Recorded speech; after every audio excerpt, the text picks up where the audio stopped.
right, we're here in beautiful Madisonville at the Madison Place. Gonna go inside, grab a cup of coffee real quick, check out what my buddy Danny Barron's up to. Hold on, hold on. What's that you say? You wanna show me your side of heaven? Now get back in this bed. On top of the gold.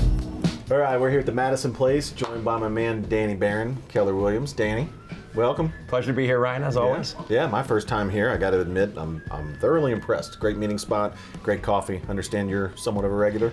So our team loves this place. Yeah. Here at the Barron Group, we have a team meeting every Tuesday, and we love to have it at this location. So what we love about this, it opened up just over a year ago. Actually, I was just talking to one of the managers here, and they serve us with excellence weekly, but we love the vibe in here. I mean, it's really cool, modern stuff. It's well put together. They took years making sure this place was done well before they opened up. Yeah. And here in the heart of Madisonville, it's been an awesome spot in the last year. And here in Madisonville, we were just talking before camera started rolling, hot market, obviously.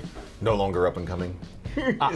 You know what, I would go as far as to say this is a place that people want to be. Yes. And I remember a couple of years ago hearing about Madisonville, and it was one of those areas, it kind of depended which street you drove down, the kind of feel or the vibe you got for the neighborhood. And if you saw some of the development going on here now when it comes to townhomes, you've got businesses booming, you obviously have MedPace here in the area. It's a huge pull and a huge draw for career. And when you've got people that work that close, they want to live in the area, great proximity to downtown Cincinnati. So Madisonville's come a long way. Oh yeah, it's a nice central location, and home values, you know, as a result, going up, which sometimes can present some challenges, maybe appraisal on the loan process. We've sold quite a few here recently, and some of those issues are when some of the rehabbers, which we know and love here locally, they do a great job with these houses. They get into bidding wars, and some of these buyers are willing to go pretty high, and you reach a point where then if they're not a cash offer, you can run into that issue of an appraiser doesn't necessarily find comparable properties in the area that are necessarily up to the price that someone was willing to pay for that house.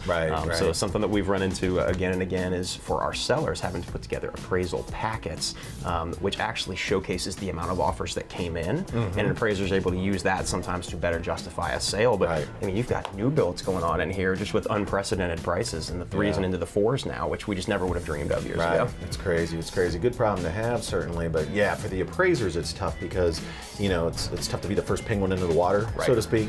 And you're looking at comparable sales, to your point, from 3-6 months ago, and values have gone up. You know, they can make a little bit of a time value adjustment, but if you don't have any good recent sales to sort of hang your hat on, it does get tough. And they'll admit, and I feel for them, that, you know, let's face it, the property's worth what someone's willing to pay for it. Especially if you've got multiple offers out there. But that gets tough. So are you guys doing like an appraisal gap strategy? What are you doing? With buyers, you have to be pretty consistently at least offering to them. And I had a buyer's consultation this morning, and I'm always really faithful to present that idea to folks and say, you don't have to offer cash over the value if it doesn't appraise. But if you don't, there is very likely another buyer that's going to. And that is one way that you can make your buyers look more like a cash offer.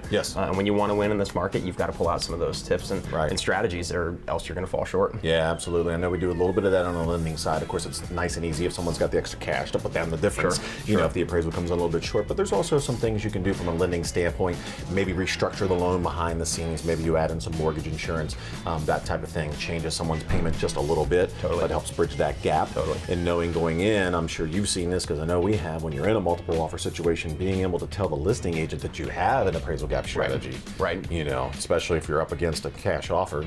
Heaven forbid. And as you just said, money can solve a lot of problems. There's a lot of things that can be a lot easier if you have the money to put in, but sometimes it's just knowledge, and knowledge can make you dangerous. And I like to talk, we want to be dangerous. We want to be able to tell the listing agent, and then they report that back to the seller, that these people seem legitimate, and they have a strategy here, and we think it's going to be a good situation for you. And it's always a little bit tough to compete with cash, but at the end of the day, if anybody's got a shot, it's somebody that's willing to pay over that appraised value.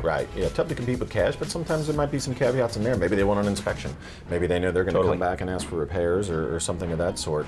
I know you and I have chatted before. I had one recently that was 23 offers.